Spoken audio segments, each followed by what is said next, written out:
Hi everyone, S block elements पढ़ रहे थे हम लोग और उसमें से अल्कली मेटल का केमिकल रिएक्टिविटी देख रहे थे। ऑक्सीजन के तरफ रिएक्टिविटी, वाटर के साथ, हैलोजन के साथ और हाइड्रोजन के साथ, इन सारे फैक्ट्स को हम लोग देख चुके थे।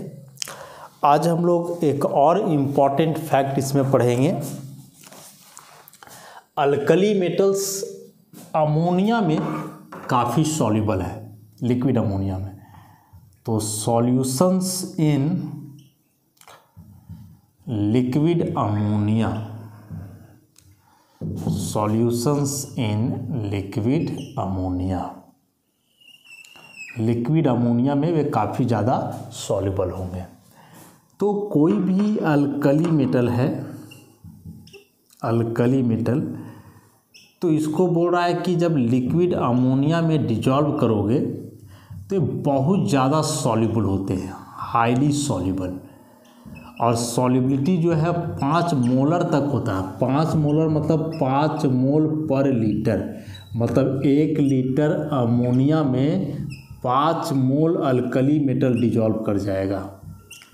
5 मोल अल्कली मेटल डिजॉल्व कर जाएगा। और यह सॉल्युबिलिटी बहुत ज़्यादा है। ये 5 मोलर सॉल्युबिलिटी जो है एक नॉर्मल सॉल्युबिलिटी नहीं है, बहुत ज़्यादा।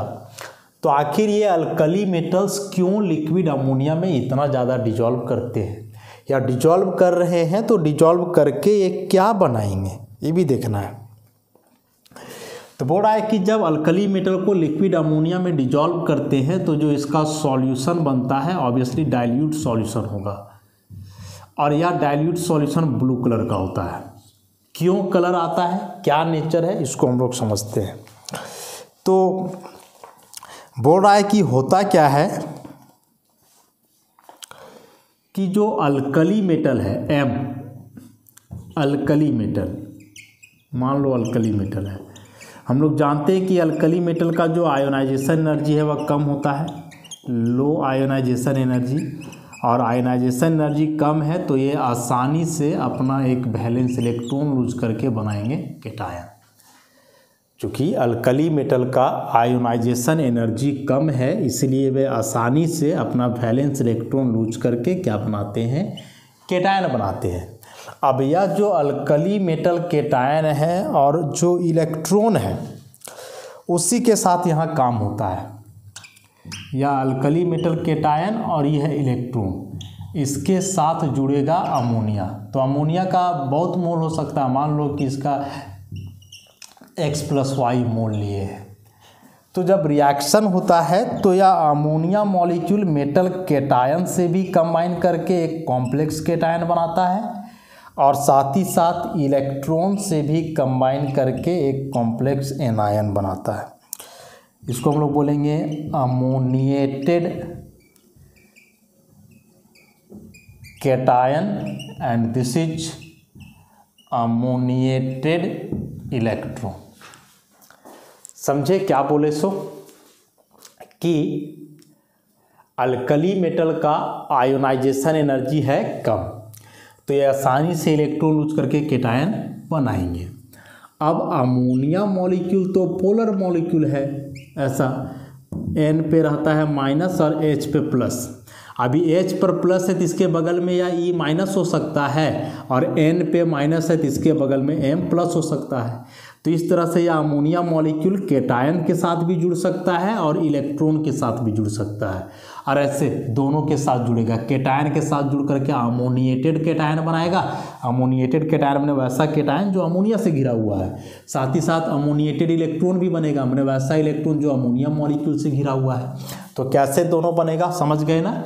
अमोनिया एक पोलर मॉलिक्यूल है, N पे माइनस H पे प्लस, तो ये H प्लस के बगल में E माइनस जाके रह सकता है और N माइनस के बगल में M प्लस जा करके रह सकता है। तो इस तरह से अमोनिया मॉलिक्यूल दोनों के साथ जो है कंबाइन कर सकता है। अब यह जो अमोनिएटेड इलेक्ट्रॉन बन रहा है, this electron is somewhat mobile electron, free electron है ऐसा, क्योंकि वह एटम से बाहर निकला हुआ है। और जब ऐसे कोई इलेक्ट्रॉन फ्री हो किसी सब्सटेंस के अंदर, तो इसी फ्री इलेक्ट्रॉन के चलते जो है क्या होता है कि सब्सटेंस में कलर आता है ऐसा। तो अल्कली मेटल का अमोनिया सॉल्यूशन में या जो ब्लू कलर है वह ब्लू कलर किसके चलते हैं, अमोनिएटेड इलेक्ट्रॉन के चलते हैं। बताए हैं इसको, पीछे का लेक्चर में एक्सप्लेन किया जा चुका है जब फ्लेम कलर बता रहे थे कि यह इलेक्ट्रॉन है, जब इस इलेक्ट्रॉन को एनर्जी मिलेगा लाइट के थ्रू या किसी के थ्रू भी, तो यह इलेक्ट्रॉन जंप करके जाएगा हायर ऑर्बिट में, फिर वापस आएगा ग्राउंड स्टेट में, तो अगेन एनर्जी रिलीज करेगा in the form of radiation. और वह जो इलेक्ट्रोमैग्नेटिक रेडिएशन है विजिबल रीजन में होता है और कौन सा कलर का होता है, ब्लू कलर का। इसलिए सॉल्यूशन का कलर कैसा हो जा रहा है, ब्लू। तो यदि क्वेश्चन ऐसा है कि अल्कली मेटल का अमोनिया में जो सॉल्यूशन है वह ब्लू कलर का होता है, क्यों, तो सिंपल सा बात बोलेंगे, अमोनिएटेड इलेक्ट्रॉन के चलते। यही अमोनिएटेड इलेक्ट्रॉन का एक्साइटेशन डी एक्साइटेशन होता है और इसी के चलते सॉल्यूशन ब्लू कलर का है। उसके बाद देख रहे हैं हम लोग कि ऐसे सिंगल फ्री इलेक्ट्रॉन्स हैं, तो इस सिंगल फ्री इलेक्ट्रॉन्स के चलते जो है सॉल्यूशन पैरामैग्नेटिक नेचर का होगा, एक्सटर्नल मैग्नेटिक फील्ड के द्वारा अट्रैक्ट होगा। केमिकल बॉन्डिंग में सारे फैक्ट्स को हम लोग देखे हैं, तो पैरामैग्नेटिक बिहेवियर का हो जाएगा। उसके बाद यह जो सॉल्यूशन है अल्कली मेटल का अमोनिया में, यह बोल रहा है कि good conductor of electricity, good conductor of electricity, और यह इलेक्ट्रिकल कंडक्टिविटी किसके चलते होगा, तो अमोनिएटेड केटायन के चलते भी और अमोनिएटेड इलेक्ट्रॉन के चलते भी। तो the dilute solution of alkali metal in ammonia acts as good conductor of electricity and the electrical conductivity is due to the both ammoniated cation as well as ammoniated electron। समझे, जैसे जैसे concentration बढ़ाओगे, मतलब जितना ज़्यादा alkali metal dissolve करोगे, इसका electrical conductivity उतना ही घटेगा और साथ ही साथ यह कलर भी चेंज करते जाएगा। तो एक नॉर्मल कंसंट्रेशन जो है 5 मोलर या इससे कम, इस कंसंट्रेशन रेंज पे, मतलब इससे जितना कम रहेगा कंसंट्रेशन, यहाँ हम बोले ना 5 मोल अल्कली मेटल घुलेगा 1 लीटर अमोनिया में, तो 5 मोल से कम रखो, 1 मोल रखो, 1.5 मोल रखो, 2 मोल रखो, ऐसे करके। तो जितना कम अल्कली मेटल रहेगा इसका कलर उतना ही बढ़िया होगा, उतना ही डीप ब्लू कलर होगा। और जैसे जैसे अल्कली मेटल को बढ़ाते जाओगे, सबसे पहले इसका कलर चेंज करेगा, इसका इलेक्ट्रिकल कंडक्टिविटी चेंज करेगा, और हो सकता है कि यह पैरामैग्नेटिक बिहेवियर भी चेंज कर जाए और वह पैरामैग्नेटिक से कन्वर्ट हो जाए किसमें, डायामैग्नेटिक में। तो यह पैरामैग्नेटिक से डायामैग्नेटिक में कन्वर्ट कैसे होगा, तो मान लो ज़्यादा अल्कली मेटल तुम डिजॉल्व करोगे तो ज़्यादा इलेक्ट्रॉन बनेगा सॉल्यूशन में, ये जो फ्री इलेक्ट्रॉन बन रहा था, और जब ज़्यादा इलेक्ट्रॉन बनेगा तो फिर वो जो अमोनिएटेड इलेक्ट्रॉन है वो भी ज़्यादा बनेगा, और अमोनिएटेड इलेक्ट्रॉन ज़्यादा बना तो हो सकता है कि उसका डायमेराइजेशन हो जाए, वे आपस में कंबाइन कर जाएं, ऐसा तो हो ही सकता है। ऐसे 2 मोल अमोनिएटेड इलेक्ट्रॉन जो है वे आपस में कंबाइन कर जाएंगे, इलेक्ट्रॉन NH3 का होल बाई 2 ऐसे। तो यहाँ यह इलेक्ट्रॉन सिंगल सिंगल है, समझ लो ऐसे, लेकिन वही यहाँ ये दोनों इलेक्ट्रॉन एक दूसरे से जो है जुड़ गए हैं, तो जुड़ गए हैं तो ऐसे जुड़ गए हैं, समझ ला NH3 है ना जी, तो यहाँ भी H पर प्लस है, यहाँ भी H पर प्लस है, तो E माइनस यहाँ भी रहेगा, E माइनस यहाँ भी रहेगा, ऐसे करके। तो यहाँ इलेक्ट्रॉन जो सिंगल सिंगल थे, फ्री थे, अब वे इलेक्ट्रॉन जो है दूसरे से जुड़ जाएंगे, मतलब अनपेयर्ड इलेक्ट्रॉन पेयर्ड हो जाएंगे, और जब पेयर्ड हो जाएंगे तो यह सब्सटेंस जो शुरू में पैरामैग्नेटिक था अब क्या हो जाएगा, डायामैग्नेटिक। पैरामैग्नेटिक से क्या हो जाना है, डायामैग्नेटिक हो जाना है। तो समझ गए इस फैक्ट को। तो अमोनिया में सॉल्यूशन जो है अल्कली मेटल का ब्लू कलर का होगा, इलेक्ट्रिकल कंडक्टर होगा, पैरामैग्नेटिक नेचर का होगा। लेकिन जैसे जैसे अल्कली मेटल का अमाउंट बढ़ेगा, मतलब सॉल्यूशन का कंसंट्रेशन इंक्रीज करेगा, कलर चेंज कर जाएगा, साथ ही साथ इलेक्ट्रिकल कंडक्टिविटी डिक्रीज कर जाएगा, और यह पैरामैग्नेटिक से मे बी डायामैग्नेटिक हो सकता है, क्यों वह हम बतला दिए। अब बोल रहा है कि यदि सॉल्यूशन को वैसे ही छोड़ दोगे तो वह अमाइड में बदल जाता है और हाइड्रोजन गैस का फॉर्मेशन होता है। जैसे अभी हम लोग देखें ना कि M कोई अल्कली मेटल है, ठीक, इसको अमोनिया में डिजॉल्व किए तो इसका सॉल्यूशन बना, और जो सॉल्यूशन बना उस सॉल्यूशन में 2 चीज़ है, एक अमोनिएटेड केटायन है, दूसरा अमोनिएटेड इलेक्ट्रॉन है। अब बोला है कि इसको वैसे ही छोड़ दोगे, स्टैंड कर दोगे तो क्या होगा कि यह केटायन प्लस इलेक्ट्रॉन प्लस या अमोनिया, ऐसा ये तीनों कंबाइन करेगा। तो अमोनिया में नाइट्रोजन हाइड्रोजन का बॉन्ड है ना जी, नाइट्रोजन ज़्यादा इलेक्ट्रोनेगेटिव इलेक्ट्रॉन ले लेगा तो H बिना इलेक्ट्रॉन का हो जाएगा, तो यह इलेक्ट्रॉन चला जाएगा यहाँ, तो ये बन गया M+ और E हो जाएगा NH2-, साथ में H+ और इलेक्ट्रॉन मिल करके हो गया H। तो यह केटायन और एनायन मिल करके ऐसे अमाइड बन जाएगा, मेटल अमाइड, और साथ में H निकल जाएगा H2 के रूप में। तो ओवरऑल यदि ऐसे है कि सोडियम मेटल को अमोनिया में घोले तो पहले ऐसे बनेगा, सोडियम NH3 का होल X पर प्लस, कितना होगा ये नहीं बताया जा सकता है, प्लस इलेक्ट्रॉन NH3 का होल Y माइनस, पहले तो ये चीज़ बनेगा, फिर इसको वैसे ही छोड़ दोगे तो इस सोडियम बदल जाएगा सोडामाइड में, प्लस यहाँ से निकल जाएगा हाइड्रोजन।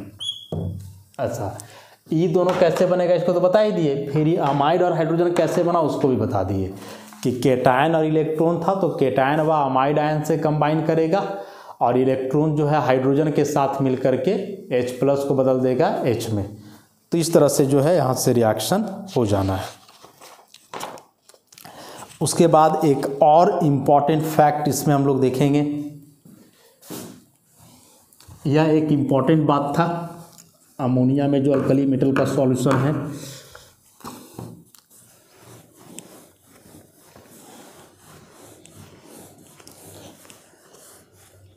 अब है reducing behaviour.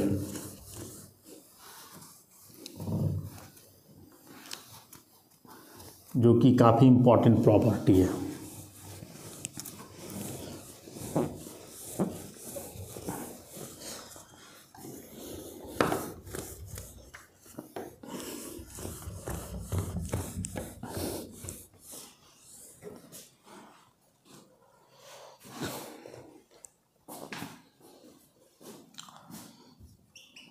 Reducing property,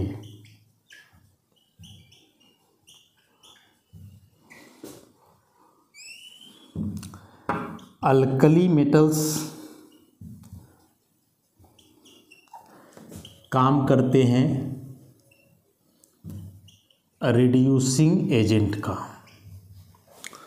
reducing agent कहने का मतलब विच loses electron,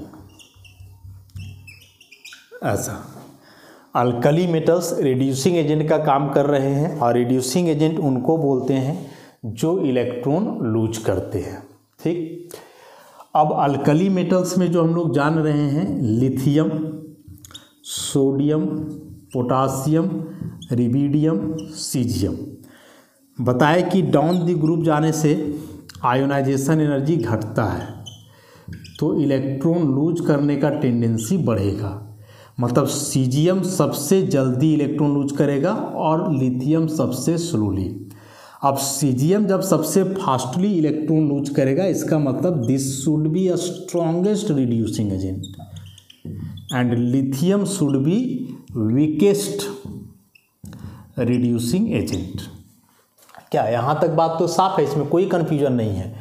alkali metals reducing agent है, रिड्यूसिंग एजेंट मतलब जो इलेक्ट्रॉन लूज करता हो। इलेक्ट्रॉन लूज करने का टेंडेंसी जो अल्कली मेटल का है इस ऑर्डर में है कि डाउन द ग्रुप जाने से आयोनाइजेशन एनर्जी घटता है और जब आयोनाइजेशन एनर्जी घटता है तो इलेक्ट्रॉन लूज करने का टेंडेंसी बढ़ेगा। मतलब सबसे आसानी से इलेक्ट्रॉन लूज करेगा सीजियम और सबसे डिफिकल्ट होगा इलेक्ट्रॉन लूज करने में लिथियम को, क्योंकि इसका आयोनाइजेशन एनर्जी है सबसे ज़्यादा। तो उस हिसाब से caesium will be a strongest reducing agent while lithium will be the weakest. लेकिन थोड़ा सा बात जो रेडॉक्स रिएक्शन में आप लोग पढ़े होंगे या आगे भी पढ़ोगे, तो किसी भी सब्सटेंस का जो ऑक्सीडाइजिंग और रिड्यूसिंग प्रॉपर्टी है वह डिपेंड करता है उसके स्टैंडर्ड रिडक्शन पोटेंशियल वैल्यू पर। Standard reduction potential value, what is reduction potential value? तो this reduction potential indicates the tendency to gain electron, मतलब टेंडेंसी टू बी रिड्यूस्ड। ठीक, मतलब या जो इसको हम लोग ऐसे लिखते हैं ई नॉट रिडक्शन पोटेंशियल का, या डायरेक्टली प्रोपोर्शनल है tendency to gain electron, but this one is inversely proportional to tendency to lose electron. बस इतना सा बात याद रखो कि यह जो रिडक्शन पोटेंशियल का वैल्यू है या इलेक्ट्रॉन गेन करने के टेंडेंसी का डायरेक्टली प्रोपोर्शनल होता है, लेकिन इलेक्ट्रॉन लूज करने के टेंडेंसी का इनवर्सली प्रोपोर्शनल होता है। अब ये जितने भी अल्कली मेटल्स हैं सबके इलेक्ट्रोड पोटेंशियल के वैल्यू को यदि हम लोग समझें या उसके वैल्यू को डील करें तो कुछ ऐसा होता है, कुछ ऐसा मतलब जैसे H प्लस बदले H2 में इलेक्ट्रॉन गेन करके Li प्लस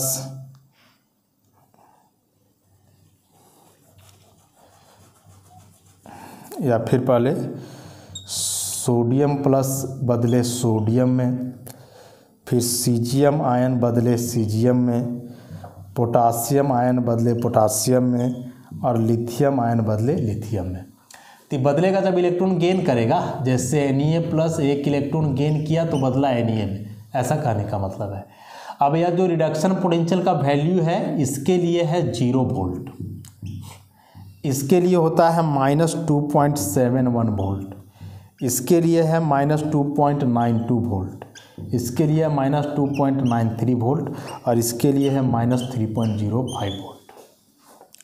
ये सब क्या है कि नहीं वो छोड़ दो, अभी जो हम बताए खाली यहाँ से समझना कि जो रिडक्शन पोटेंशियल का वैल्यू है वह इलेक्ट्रॉन गेन करने के टेंडेंसी के डायरेक्टली प्रोपोर्शनल और इलेक्ट्रॉन लूज करने का टेंडेंसी का इन्वर्सली प्रोपोर्शनल है। तो ये वैल्यू से सबसे बड़ा वैल्यू हम लोग हाइड्रोजन का देख रहे हैं, तो इसका मतलब है कि हाइड्रोजन का रिडक्शन पोटेंशियल सबसे ज़्यादा है। इसका मतलब कि हाइड्रोजन का इलेक्ट्रॉन गेन करने का टेंडेंसी सबसे ज़्यादा होगा और लिथियम का इलेक्ट्रॉन गेन करने का टेंडेंसी सबसे कम होगा। लेकिन ये सभी रिड्यूसिंग एजेंट का काम करते हैं, तो हम लोग को इलेक्ट्रॉन गेन करने से कोई मतलब नहीं है, मतलब है इलेक्ट्रॉन लूज करने से। कि इलेक्ट्रॉन लूज कौन करेगा जल्दी, जो सबसे जल्दी लूज करेगा वह स्ट्रॉन्गेस्ट रिड्यूसिंग एजेंट होगा। तो यहाँ क्या बताया कि reduction potential is inversely proportional to tendency to lose electron. तो इलेक्ट्रोड पोटेंशियल जिसका ज़्यादा होगा उसका इलेक्ट्रॉन लूज करने का टेंडेंसी कम, और जिसका रिडक्शन पोटेंशियल कम होगा उसका इलेक्ट्रॉन लूज करने का टेंडेंसी ज़्यादा। तो सबसे ज़्यादा इलेक्ट्रोड पोटेंशियल है हाइड्रोजन का, इसका मतलब इसका इलेक्ट्रॉन लूज करने का टेंडेंसी होगा सबसे कम। और लिथियम के लिए यह वैल्यू सबसे कम है, तो इसका इलेक्ट्रॉन लूज करने का टेंडेंसी होगा सबसे ज़्यादा। तो इस आधार पे हम लोग देख रहे हैं कि लिथियम का इलेक्ट्रॉन लूज करने का टेंडेंसी सबसे अधिक है, और जब इसका इलेक्ट्रॉन लूज करने का टेंडेंसी सबसे अधिक है इसका मतलब this one will be the strongest reducing agent. अच्छा, जब हम लोग यहाँ आयोनाइजेशन एनर्जी देख रहे थे तो यहाँ सीजियम को बता रहे थे स्ट्रॉन्गेस्ट रिड्यूसिंग एजेंट और लिथियम था वीकेस्ट रिड्यूसिंग एजेंट। लेकिन जब इस वैल्यू के आधार पे देखें तो बात पूरा उलट गया, तहस नहस हो गया पूरा कंसेप्ट का। यहाँ जो सबसे कमज़ोर रिड्यूसिंग एजेंट था वह जो है यहाँ सबसे स्ट्रॉन्गर रिड्यूसिंग एजेंट का काम कर रहा है। तो कैसे, थोड़ा बहुत डिफर होता तो ठीक है, यहाँ तो पूरा कहानी ही उलट गया है। जो वहाँ सबसे वीक था वो यहाँ सबसे स्ट्रॉन्ग हो रहा है। तो ये कैसे हो गया, इतना ज़्यादा जो है खेल बदल कैसे गया। तो यहाँ लिथियम सबसे कमज़ोर रिड्यूसिंग एजेंट क्यों है, क्योंकि यह सबसे देर से इलेक्ट्रॉन लूज करेगा। और वो क्यों करेगा, क्योंकि लिथियम का आयोनाइजेशन एनर्जी सबसे ज़्यादा है, मतलब इसका इलेक्ट्रॉन जो है वह न्यूक्लियस के तरफ स्ट्रांगली अट्रैक्ट है, तो जल्दी इलेक्ट्रॉन बाहर नहीं निकलेगा, ज़्यादा एनर्जी लगेगा, आयोनाइजेशन एनर्जी ज़्यादा है। और जब इलेक्ट्रॉन देर से रिलीज करेगा तो रिड्यूसिंग एजेंट कमज़ोर होगा।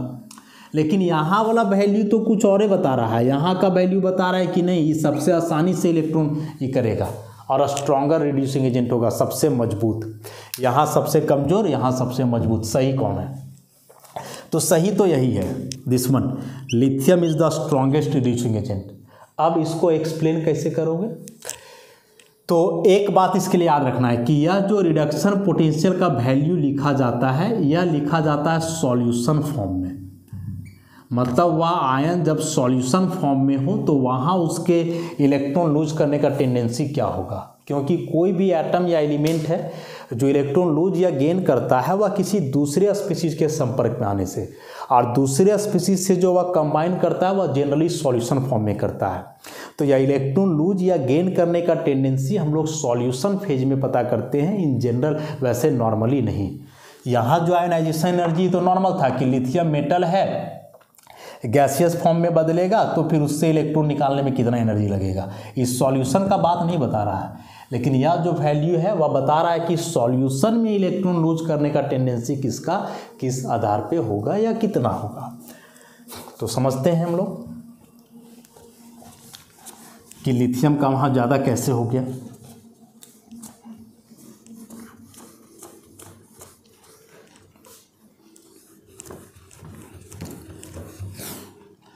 अब समझना, जैसे एक्चुअली होता क्या है कि कोई भी अल्कली मेटल लोगे तो सबसे पहले वो आता है सॉलिड, तो फर्स्टली उसको बदलना पड़ता है गैसियस स्टेट में। सॉलिड को गैस में बदलोगे तो हीट देना पड़ेगा, और जो एनर्जी लगेगा वह कहलाएगा एंथैल्पी ऑफ सब्लिमेशन। ऐसा अब यह गैसियस एटम बन गया तो इसको बदलोगे केटायन में, और जो एनर्जी लगेगा वह कहलाएगा आयोनाइजेशन एनर्जी। और फिर इस गैसियस केटायन को हम लोग डिजॉल्व करते हैं वाटर में, तभी बन जाता है M+ एक्वस, और यह कहलाता है हाइड्रेशन एंथैल्पी। ऐसा तो M+ एक्वस का मतलब हुआ कि इस M+ के अगल बगल अब H2O के मॉलिक्यूल्स हैं, ऐसे इस तरह से H2O के मॉलिक्यूल्स घिरे हुए हैं। क्योंकि यदि मान लो सोडियम है तो यह सोडियम डायरेक्टली एक इलेक्ट्रॉन लूज करके सोडियम आयन बनाएगा, तो ये आयन वैसे ही नहीं ना भटकते रहेगा, वो किसी ना किसी से तो स्टेबलाइज होगा। तो स्टेबलाइज कहाँ होगा, तो सॉल्यूशन में जाकर के स्टेबलाइज होगा। सॉल्यूशन में जाकर के स्टेबलाइज कैसे होगा, तो वाटर मॉलिक्यूल के साथ ऐसे जुड़ेगा, तब जाकर के उसका स्टेबलाइजेशन होगा। अब हम लोग को पूरा बात मिला करके देखना है। पूरा बात मिला करके देखने का मतलब क्या है कि सॉलिड से गैस में बदलने में जो एनर्जी लगा सब्लिमेशन एंथैल्पी, वह कितना है, फिर उस गैसियस एटम से इलेक्ट्रॉन निकालने में जो एनर्जी लगा आयोनाइजेशन एनर्जी, वो कितना है, और फिर इस गैसियस केटायन को जब वाटर में डिजॉल्व किए तो जो हाइड्रेशन एंथैल्पी हुआ वो कितना हुआ। तो अभी तक जो हम लोग देखते आ रहे हैं, एकदम ध्यान से समझना कि लिथियम, सोडियम, पोटासियम, रिबिडियम और सीजियम डाउन द ग्रुप जाने से आयोनाइजेशन एनर्जी डिक्रीज करता है, घटता है। लेकिन उसी में जब इसका आयन लोगे लिथियम प्लस, सोडियम प्लस, के प्लस, रिबिडियम प्लस, सीजियम प्लस, तो डाउन द ग्रुप जाने से क्या होता है, हाइड्रेशन एंथैल्पी भी घटता है। हाइड्रेशन एंथैल्पी भी क्या करता है, डिक्रीज करता है। आयोनाइजेशन एनर्जी प्लस में होता है, हाइड्रेशन एंथैल्पी माइनस में, क्योंकि हाइड्रेशन एंथैल्पी एनर्जी रिलीज है और यह एनर्जी एब्जॉर्ब है। ये एनर्जी रिलीज और यह एनर्जी एब्जॉर्ब। तो लिथियम से इलेक्ट्रॉन निकालने में एनर्जी सबसे ज़्यादा लगेगा, लेकिन यही लिथियम जब वाटर से कंबाइन करेगा तो यहाँ एनर्जी सबसे ज़्यादा रिलीज भी होगा। नहीं, लिथियम का इलेक्ट्रॉन निकालने में एनर्जी सबसे ज़्यादा लग रहा है, मतलब इसका आयोनाइजेशन एनर्जी सबसे अधिक है, कोई दिक्कत नहीं है यहाँ। चलो, आयोनाइजेशन एनर्जी सबसे ज़्यादा है क्योंकि साइज सबसे छोटा है। अब इसके पहले हम लोग हाइड्रेशन के बारे में भी तो पढ़े हैं कि जिस आयन का साइज छोटा होता है उसका हाइड्रेशन जल्दी होता है, मतलब वाटर मॉलिक्यूल के साथ वह उतना ही स्ट्रांगली जुड़ता है, और वाटर मॉलिक्यूल से जितना स्ट्रांगली जुड़ेगा उतना ज़्यादा एनर्जी रिलीज होगा। मतलब मान लो इसका इलेक्ट्रॉन निकालने में यदि 500 जूल एनर्जी लग रहा है, तो जब यह वाटर से जुड़ेगा ना तो इसी के आसपास एनर्जी रिलीज भी होगा। तो जितना एनर्जी इसको लग रहा है इलेक्ट्रॉन निकालने में उतना ही एनर्जी तो इसको मिल भी जा रहा है, तो इस सारा का सारा एनर्जी चला जाएगा लिथियम के पास और आसानी से इसके इलेक्ट्रॉन को निकाल देगा। वही सीजियम की बात करोगे तो सीजियम का आयोनाइजेशन एनर्जी सबसे कम है, तो इसका हाइड्रेशन एंथैल्पी भी सबसे कम होगा, मतलब यहाँ कम एनर्जी रिलीज होगा, यहाँ लग भी कम रहा है। तो ओवरऑल जब ये तीनों का रिजल्टेंट देखोगे कि सॉलिड को गैस में बदलने में एनर्जी कितना लगा, गैस से इलेक्ट्रॉन निकालने में एनर्जी कितना लगा और हाइड्रेशन कितना लगा, तो तीनों का कंबाइंड इफेक्ट के आधार पे देखोगे, तब जाकर के तुम पाओगे कि लिथियम सबसे आसानी से इलेक्ट्रॉन लूज करेगा। मतलब लिथियम सॉलिड को गैस में बदलना सबसे आसान होगा, इससे इलेक्ट्रॉन निकालना आसान होगा, इसको वाटर में डिजॉल्व करना आसान होगा। तो इन तीनों फैक्टर्स के कंबाइंड इफेक्ट के आधार पे हम लोग बताते हैं कि lithium has greatest tendency to lose electron, इन तीनों के आधार पे। और यहाँ से जब देखोगे कि लिथियम का इलेक्ट्रॉन लूज करने का टेंडेंसी सबसे ज़्यादा है, ग्रेटेस्ट टेंडेंसी रखता है, तब जाकर के आप बोलोगे कि lithium is the strongest reducing agent. समझ गए बात को कि इसका आयोनाइजेशन एनर्जी इतना अधिक है, इसके बावजूद यह स्ट्रॉन्गेस्ट रिड्यूसिंग एजेंट कैसे हुआ। तो यह जो स्ट्रॉन्गेस्ट रिड्यूसिंग एजेंट वाला बात है, ये हम लोग क्या करते हैं, इन तीनों का कंबाइंड इफेक्ट से पता करते हैं। और ये तीनों का कंबाइंड इफेक्ट के आधार पे लिथियम सबसे क्या है, सुटेबल है। इसलिए lithium is the strongest reducing agent.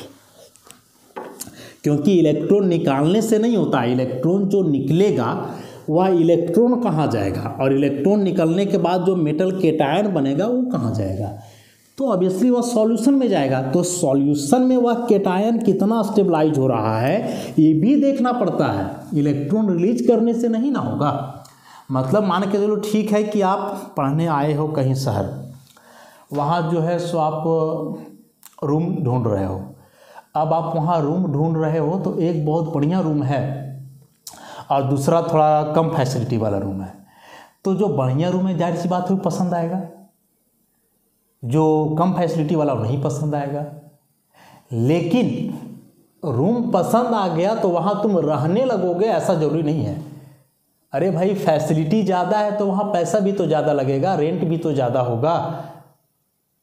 तो वहाँ रेंट भी ज़्यादा होगा तो उस समय तुमको अपना पैकेट देखना होगा कि यदि वहाँ का रेंट 2000 पर मंथ है तो मेरे पास 2000 है अवेलेबल कि नहीं है।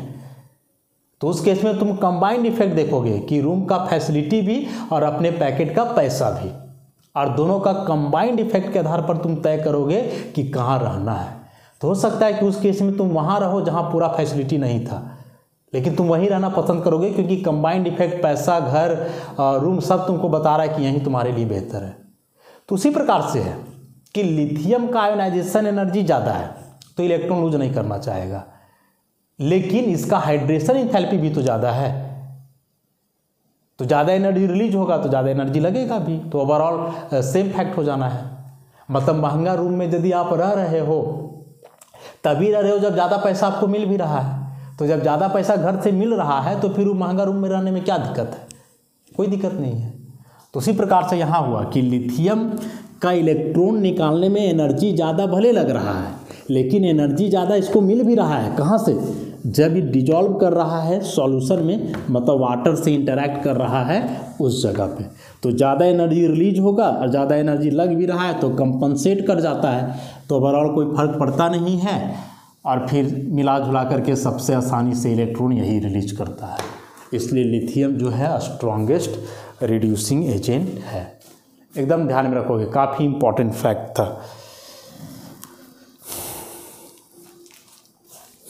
अब इसमें है anomalous behaviour of lithium.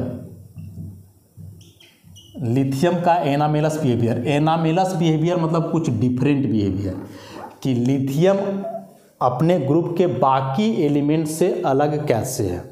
Lithium अपने ग्रुप के बाकी एलिमेंट से अलग कैसे है। तो सबसे पहला कि सबसे हार्ड है, हार्डेस्ट।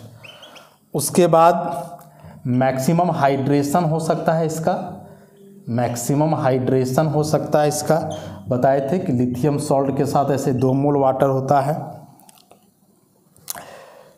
या जो है मात्र नॉर्मल ऑक्साइड बनाता है। उसके बाद स्ट्रॉन्गेस्ट रिड्यूसिंग एजेंट है, स्ट्रॉन्गेस्ट रिड्यूसिंग एजेंट है। ऐसे कई प्रॉपर्टीज है जो लिथियम को बाकी एलिमेंट से अलग बनाता है। बोला है कि मात्र लिथियम कंबाइन करता है कार्बन से और सिलिकॉन से और बनाता है क्या, कार्बाइड और सिलिसाइड। ऐसा केवल लिथियम कंबाइन करता है कार्बन से, बनाता है कार्बाइड और सिलिसाइड। उसके बाद इसके जो हाइड्रोक्साइड होते हैं और जो कार्बोनेट होते हैं वे जनरली अनस्टेबल होते हैं।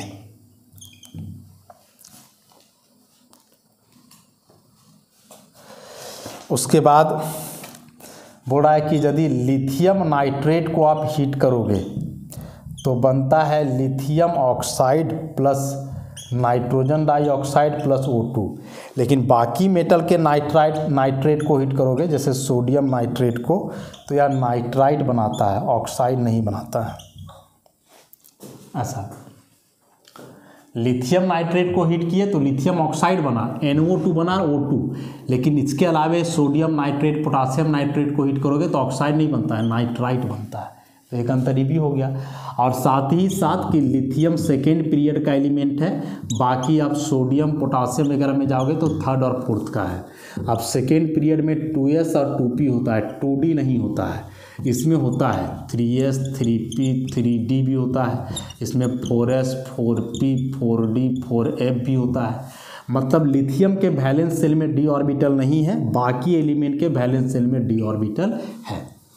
तो ये जो है कुछ डिफरेंट प्रॉपर्टीज़ थे लिथियम का, इसी को हम लोग एनामेलस बिहेवियर के नाम से जो है जानते हैं। तो समझ गए, लिथियम सबसे हार्ड हुआ, मैक्सिमम हाइड्रेशन हो सकता है, नॉर्मल ऑक्साइड बनाता है, स्ट्रॉन्गेस्ट रिड्यूसिंग एजेंट है, कार्बन के साथ मिलकर कार्बाइड, सिलिकॉन के साथ मिलकर के सिलिसाइड, बाकी कोई एलिमेंट नहीं बनाता है। हालांकि इसका हाइड्रोक्साइड और कार्बोनेट अनस्टेबल है, बाकी के स्टेबल होते हैं। लिथियम नाइट्रेट जब टूटता है तो लिथियम ऑक्साइड देता है, जबकि बाकी नाइट्राइट बनाते हैं। और सबसे इम्पॉर्टेंट कि लिथियम का वैलेंस सेल में d ऑर्बिटल खाली नहीं है, बाकी का है। और इसका d ऑर्बिटल खाली नहीं है तो यह कभी भी सुपर ऑक्टेट वगैरह का फॉर्मेशन नहीं कर सकता है। तो इस तरह से यह ग्रुप 1 के जो जनरल कैरेक्टरिस्टिक्स थे उसको हम लोग समाप्त किए, और नेक्स्ट लेक्चर में जो है फिर इसके आगे डील करेंगे। धन्यवाद।